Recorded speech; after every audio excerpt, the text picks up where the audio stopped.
Now, in this week's edition of Let's Talk Some Star Wars, I'm going to start by delving back into the Darth Jar Jar theory discussion, which of course began in a video last week that I'll put a link to in the description below, but isn't necessarily required viewing to follow along with this video. Anyway, I'm just going to jump right in with the top-rated comment from that video, which came to us from BlazersFire1, who said, "Jar Jar was a Force user, he is the drunken master. He was going to be the big reveal in Episode 2, like Vader being Luke's dad in Episode 5. The idea was scrapped when fans didn't like him. It's a shame. This is why Count Dooku's character was so hollow he was thrown together as a plan B." And first, let me say thanks for this comment because it very quickly and simply encapsulates many of the arguments supporting the Darth Jar Jar theory. And with that said, let me now offer you an apology, BlazersFire1, because I'm about to play devil's advocate here and try to argue against some of these points. Starting with this idea that Jar Jar was employing something akin to a drunken fighting style in order to mask the fact that he's frequently using the Force. Because assuming he was a Sith Lord, all his crazy yet lucky antics really do is draw attention to himself, and a lot of it at that. I mean, let's not forget that after watching a 2-hour and some minute movie, most Star Wars fans hated Jar Jar Binks and were rolling their eyes at how much stupid luck befell him. So it stands to reason that a character like Qui-Gon Jinn, for example, who within the movies had to literally deal with him, would also begin to question this incredible luck and take note of it, which is probably about the last thing Darth Jar Jar would want.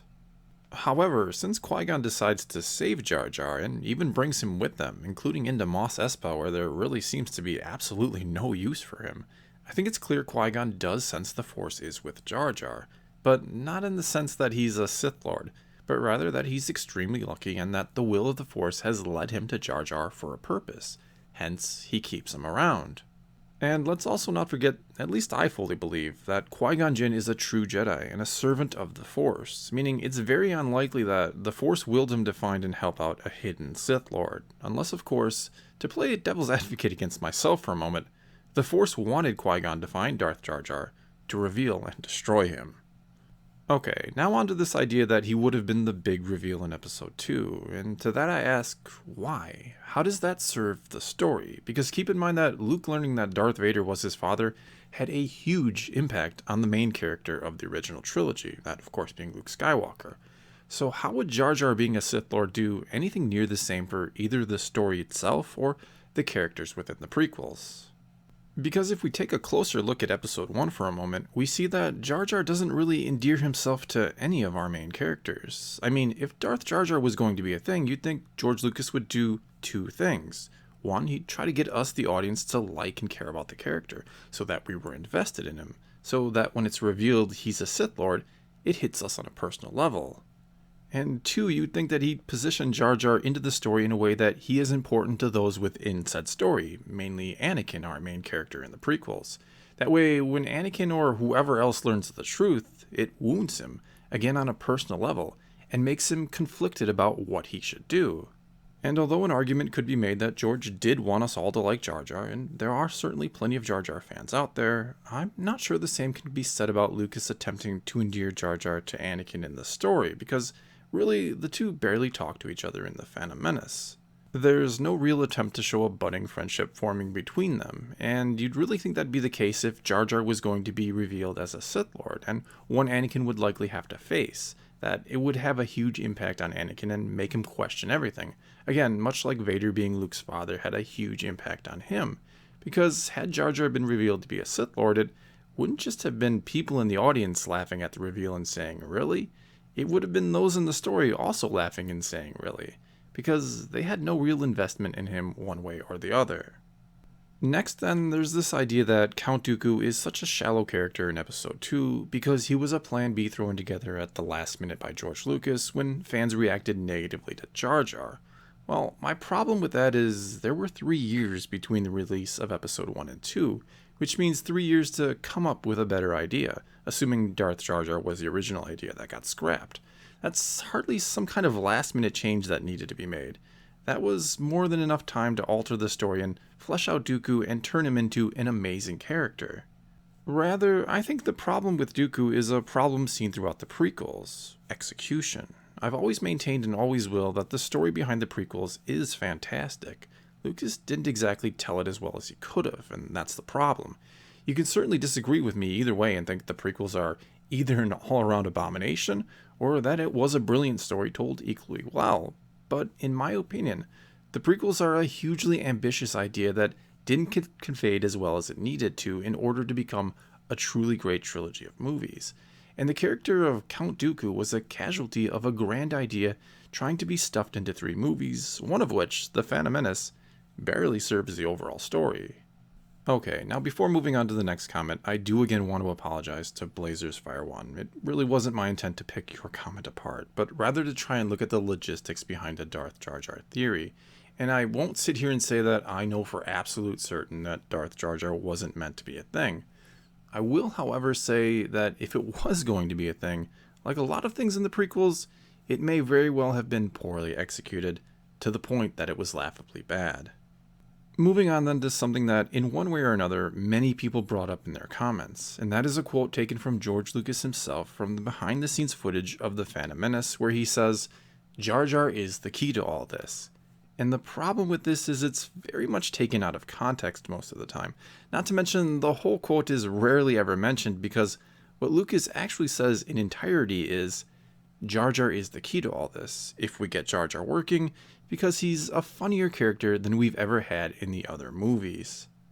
And when you either watch or read more of the behind-the-scenes stuff from The Phantom Menace, you realize Lucas and company literally didn't know that they could get Jar Jar, the character, working on screen, as in didn't know if they could pull off bringing to life a completely CGI main character, especially one that was going to be so expressive and humorous. So when Lucas says Jar Jar is the key to all this, he means the key to being able to complete the movie as he envisions it, with an all CGI character front and center. He's in no way implying that Jar Jar is the key to the whole trilogy or every mystery in Star Wars. Furthermore, Lucas is saying this in a meeting with multiple people while being filmed for a behind-the-scenes documentary, which means there is zero chance he was so casually talking about the biggest twist yet to come in the trilogy, or maybe all of Star Wars.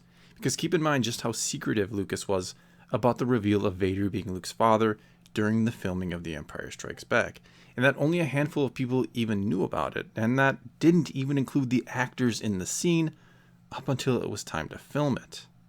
So this idea that Lucas was not only so candid about his big twist with seemingly anyone and everyone on the production team, but that he allowed himself talking about it to be filmed and included in a documentary that was released before Episode 2 even came out, is goofy. And speaking of goofy, as Kimmy Skywalker points out, that is exactly who George Lucas based the character of Jar Jar Binks off of. Furthermore, if so many people involved in the creation process knew about the eventual reveal of Darth Jar Jar, which many claim this quote from Lucas about him being the key implies, why has no one besides Ahmad Best, who of course played Jar Jar Binks, come out and said anything about it? And of all the people that might have something to gain from the Darth Jar Jar theory being a real thing, I think it just might be the guy who voiced the most maligned character in the history of Star Wars.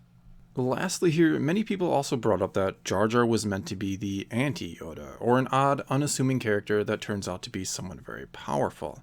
But this being the case for Yoda, that when we first saw him we would have never guessed he was a Jedi Master, served the story and taught Luke some very valuable lessons about patience and judging on appearances. It also wasn't dragged out over multiple movies. The question then again becomes, how does Darth Jar Jar serve the story? How would it make these movies better if we had a secretive overarching villain above our other secretive overarching villain, that being Palpatine? Because let's not forget, one of the things the prequels did and did well, though albeit maybe a bit too subtly at times, is really develop the character of Palpatine and give us a reason to truly fear and hate him in the original trilogy. Perhaps one of the reasons why the other 3 villains in each of the movies, Maul, Dooku, and Grievous, are so underdeveloped is in an effort to showcase Palpatine better, or to not detract from the fact that he is the one behind it all. So I honestly don't know what revealing a threat greater or above Palpatine would do not only for the trilogy, but for the character of Palpatine, when that's kind of the point of his character, to be a hidden or phantom threat or menace.